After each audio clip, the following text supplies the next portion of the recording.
I'm your host DrDenuz and you're watching GWENT News. In today's episode I'll present to you a breathtaking contest, suggestions regarding the newest patch, and some fresh memes because you love them and I love them too. And if you won't get overdosed by then this time, I don't know when. Seriously, it's getting out of hand with the memes. Last but not least, I would like to thank CDPR for bringing new stuff to GWENTS every month, for bringing the balance patches, and also for the compromises that you don't even have to do. For example, I would like to mention the Whoreson art that has been butchered previously, but now it has been fixed, at least to some degree, because we wanted to make a compromise for us, and I want to let you know that I really value that, and thank you very much. Oh yeah, and not to forget to mention, somebody already memed this. Our guest this week is BeeBoBoop, talking about the recent patch, and our second guest is kinda unconventional as they won't be talking, it's just gonna be a written interview as it's from the ranks of the users and not streamers, so I'm trying to bring the community even more together with asking you, the regular users or players, for a collaboration in this show. And also one of these examples is gonna be the contest where I bring a really, I would like to say even pretty animation for you for the contest. Let's get to the news. Right from the beginning I would like to start the contest and I pass the mic to the epic voice DrDenuz. GWENT ladies and gentlemen, let me present to you the most charming frog in GWENT's contest in collaboration with Mercernn. Their winner will not only bear the title of the slickest creature in the universe, but will also win 3000 tamarind orange. We have 3 contestants, and our first one is... Toad Prince. He is 26 years of age, what many of us refuse to believe, thanks to his numerous warts and wrinkles. He comes from distant Ophir, and his temperament is said to be choleric. One of his many hobbies are tongue twisters, dumpster diving, and dreaming of better future. Their biggest personal flaw is unceasing temptation to use the poisoning bell fallacy. And what would they use the prize money for? They would raise the awareness about the dangers of demonology. Let's move on to our next contestant, who goes by the name of Jeremy. This young lad is 19 years old and his color is beautiful olive. Thanks to his young age, he has no warts.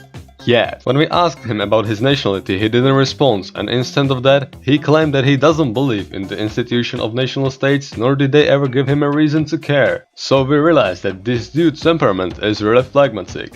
His hobbies are mud baths, chillaxing, and stalking the neighbors. And not to forget to mention, he loves drinking Johnny's bathwater. His biggest personal flaw is living in a toxic environment. And what would he use the prize money for? He didn't respond. The contestant spotted the dragonfly and proceeded to follow it. Despite claiming to our team that he would be back in a minute, he never returned to finish the survey, and our team had to spend the night at a Three Sisters guest house nearby. This is it for Jeremy, and let's move on to our next contestant, who is... Frog Prince, or you may know him as Harold from the Shrek saga. His skin tone is avocado and he has warts only on Mondays when he turns into the Frog Prince. When he is Frog Prince, his age is 22 years old, but when he is the King Harold, he is closer to his 70s. He comes from the kingdom from far, far away, which means he is the census, and his temperament is sanguine.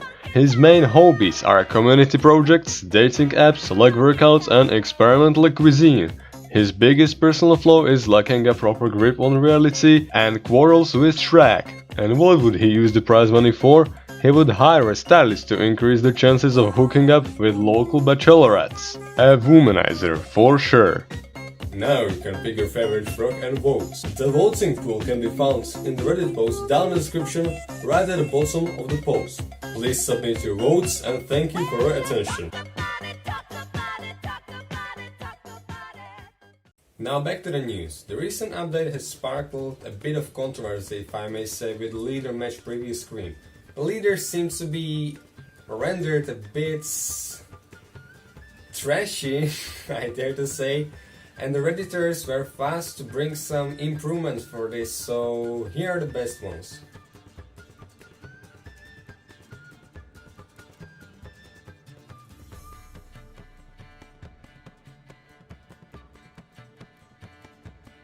And it didn't stop with the suggestions. As we know, people laugh to meme, and it can be seen in the amount of memes that are here in the show every week. And some pretty memes were made out of this situation.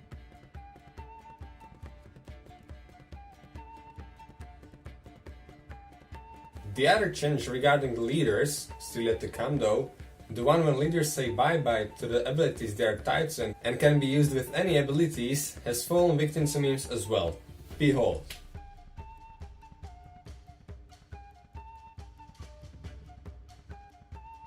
One Reddit user has found out that just like the world goes in circles, Gwent subreddit goes in circles as well. Here's their scheme. There's just so many memes this week that even I cannot cope with that amount, so here's a slideshow for you with the best ones from the week.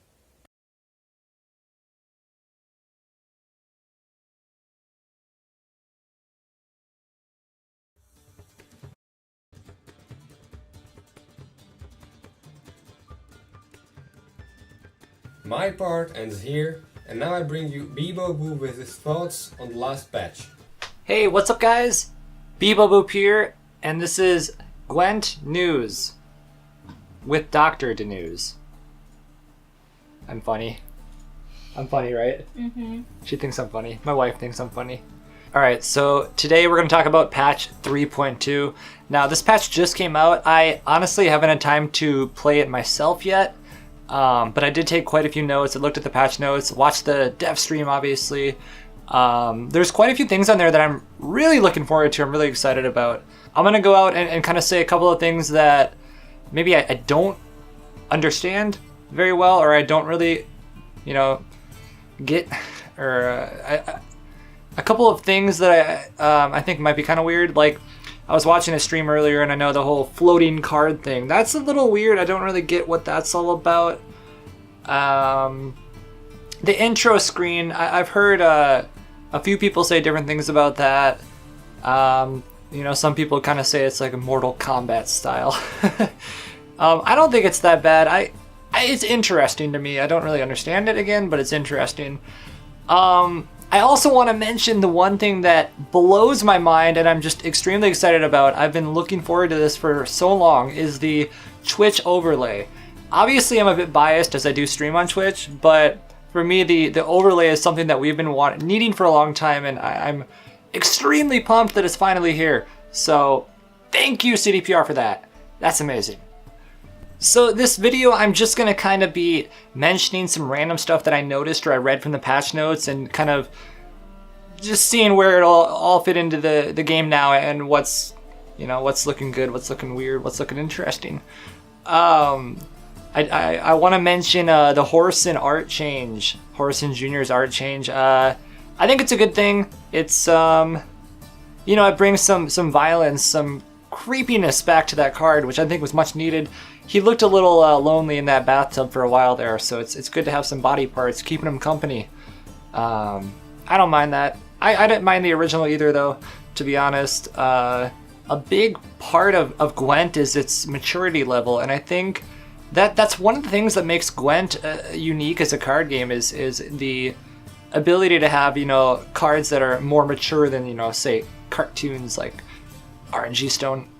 And I think it's a good change for Whoreson in that regard. It shows that they're not scared to do things that people might find grotesque. So I'm totally on board with that change. Another one of the things I find interesting, not a bad change, definitely not a bad change, but it is definitely interesting, is the leaders not being bound to their abilities. I do think this is actually going to be good in the long run. It's going to allow them to, you know, just release more skins, release more leaders without having to change core mechanics and do a lot more work than it's needed. You know, I honestly, in the long run, I can see this being a good change. Vampires. This is something that I know a lot of us have been waiting for, and this is going to be so exciting. Again, I have to say, I haven't actually played yet. I've watched a few streamers, and most people I've watched have happened to be playing Dettlaff and Crimson Curse, and it's just good to see these cards. Like, even if it's not going to be some tier 0, tier 1 deck, it's so good that we can actually play vampires again. And again, I'm not going into too much detail about specific card changes in this video because I haven't dived in myself, but vampires. it's just vampires, right? Like, I'm just excited. And I just wanted to mention freaking vampires. Another thing that's obviously going to be seen as something good, I believe, is going to be the full test changes. I don't think full test ever needed the buff to boost by 2 to begin with. Going back to boost by 1 3 times is totally acceptable. I think that full test was just unnecessary. I think it's still going to be very, very playable. I don't think there's going to be any complaints there. So I think that's a very good change, and it's going to hopefully help the meta be a little more interesting, let's say. Arena. Now, Arena, one of my favorite things they've done here is I've been really into Arena myself lately a lot, and getting to pick your leader first now is definitely, that's a thumbs up for me right there, and I'm sure everyone's gonna agree that's a great thing to add in. It's been needed, I believe, and yeah, I wanted to mention Arena as well. I also gotta throw in a little rest in peace, a little RIP to my boy Marauder. Kind of sad about that. Marauder, for those of you, like 99% of you that never played it, it was a Squirtle card that pretty much, if it was boosted already and you play it, you get Resilience. This was a card I played a lot in my Philavandrel deck. I had a lot of good luck with it. I won many games because of this card alone, but it was really slept on, and unfortunately because of that, you know, it wasn't in the tier 1 or 2 decks, people didn't play it, and because of that it has been thrown away. Not thrown away, it's been recycled into like a Vitality card now. It doesn't have Resilience anymore. So I'm a little sad about that. I had to throw a little note in here for that. For my boy. That was my boy. This patch, to me, just kind of shows that, you know, they're not scared. And we know this, we've always known this, but CDPR is not scared to come in, throw the hammer down, and change things around in a major way. It's something that like no other card game really does. And, you know, we might have lived through this Ardell full test, Usurper, DJ meta we had to live through this for a whole month, but you know, they've come in and they've definitely switched things around, and it's gonna show a difference in the meta. Everything's gonna change, and this is, like I said, something that other companies don't really do. Like they'll change a few cards, but this is just in classic CDPR fashion. Like let's change everything. I guess what I'm saying is it's gonna keep a certain, you know, inconsistency as this game progresses, and I think to me it's a good thing. To me, the fact that they're not scared to come in and do all these changes and, you know, just change everything is to me it's great. To me, it's going to keep me on my toes, and it's going to keep the game from getting dull. You know, it's going to keep me from getting burnt out, I suppose. And I feel like I can't be the only one that thinks that way. I know there's going to be some people that want to see consistency and they don't like when CDPR comes in and does these big revamps, but I don't mind it. I like it, and it's something I've already gotten used to, and I think we'll see more of it in the future. And, you know, talking about the future, mobile Gwent seems to be on the horizon soon, and this is going to be great. This is going to be insane for the game, I believe, for viewership, for numbers, for, you know, concurrent players, everything about it. It's going to be game changing. Pun kind of intended there. I know in this video I didn't go into very many details. I kind of just rambled and blabbered on. I do apologize. I'll be diving into the game actually next week and giving everything a fair chance and trying to make some cool decks. But I hope I brought up some stuff. Check out the patch notes. Check out the game. Look forward to mobile. Do all of it. So yeah, mobile Gwent's going to be huge for the game. Numbers are going to grow. It's going to be, as I said, game changing. I think that it's going to allow so many more possibilities, and it's I mean, for me, it's going to be, you know, it's going to allow me, just like while I go on a train, while I go sit in the car to go to the grocery store an hour and a half away. It's going to be, you know, keep me occupied at times like that. Maybe it'll even allow my wife to play Gwent now. Sarah, you going to play Gwent now? Yeah? You think about playing Gwent now? Yeah, I'm gonna play it on the toilet. Yeah, so that too. Thank you so much, Doctor, for having me, man. I appreciate it. I hope that you enjoyed my inconsistent, incoherent rambling for a bit here. Have a wonderful day. Have a good day, everyone. Adios. See you around. This was it from BeeBoBoop, and now to the interview with the Hand of Dawn, who created a new faction, the Lodge of Sorceresses. Here's the interview.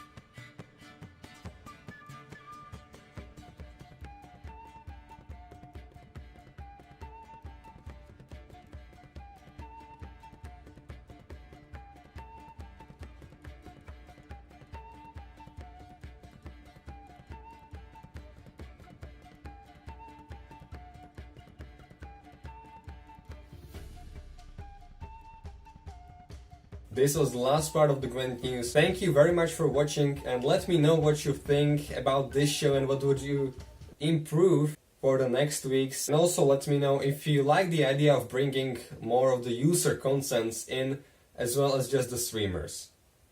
Goodbye and see you next time.